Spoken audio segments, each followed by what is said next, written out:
Yo, what's going on, guys? And we're hearing that Kendall Brown has signed a two-way with the Brooklyn Nets, which I absolutely love this move.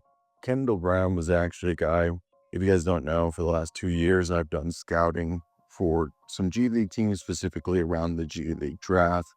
And Kendall Brown was basically the prize of that draft because he was the best player available. Out of Baylor, he was a five-star recruit, if you guys don't remember.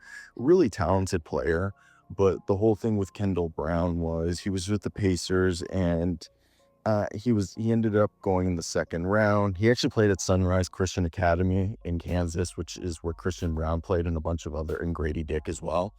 And he's been with the Brooklyn Nets after basically spending the first two, what was it, 2 years of the career with the Indiana Pacers, and he actually only appeared in 21 games between those 2 seasons.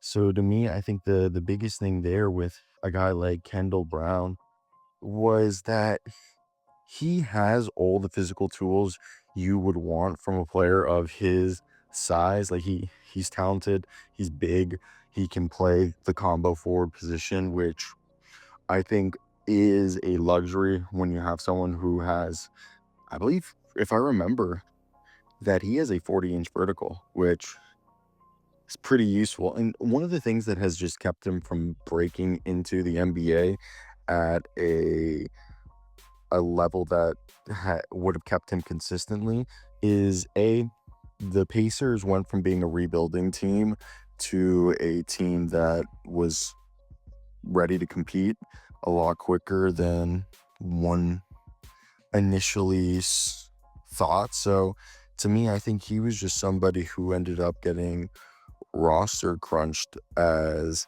and just the patient waned and they just said like, okay, let's go for somebody else. So I don't want to say it was as like a hindrance to his talents or his abilities. It just didn't work out and he just needed a change of scenery.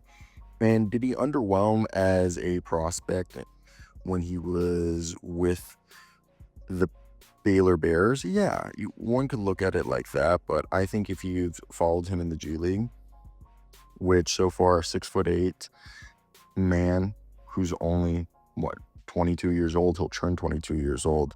We already said he's averaging 17, 5, and 3 with the Nets, Long Island, 57% from the field, 41% from three. But with the Indiana Pacers last year, he averaged like 17, 6, and 3. Yeah, he did shoot 25% from three, but 52% from the field. And with him, he's 6'8" with a 7-foot wingspan, 230 pounds. It was really if what you're buying into is the switchability on defense, a guy who can be a ball screen roller next to a spacing big or a big like Nick Claxton and really be a guy who can actually develop into a really good defensive player if the jump shot can stick. So to me, I just think that's like the whole swing skill there. But if you're the Long Island Nets, where you're just, well, I guess in this sense of the Brooklyn Nets, but if you're hoping that the production that he had with the Long Island Nets were to carry over, I think this is just kind of a low risk, high reward situation that could bend itself to work on everybody's behalf. So that's just my 2 cents on that matter. As it's a wash of a year for them. So I don't know. I don't think it's anything to read too much into. It's just a business move as we get next into the end of the season. So that's my sense on that.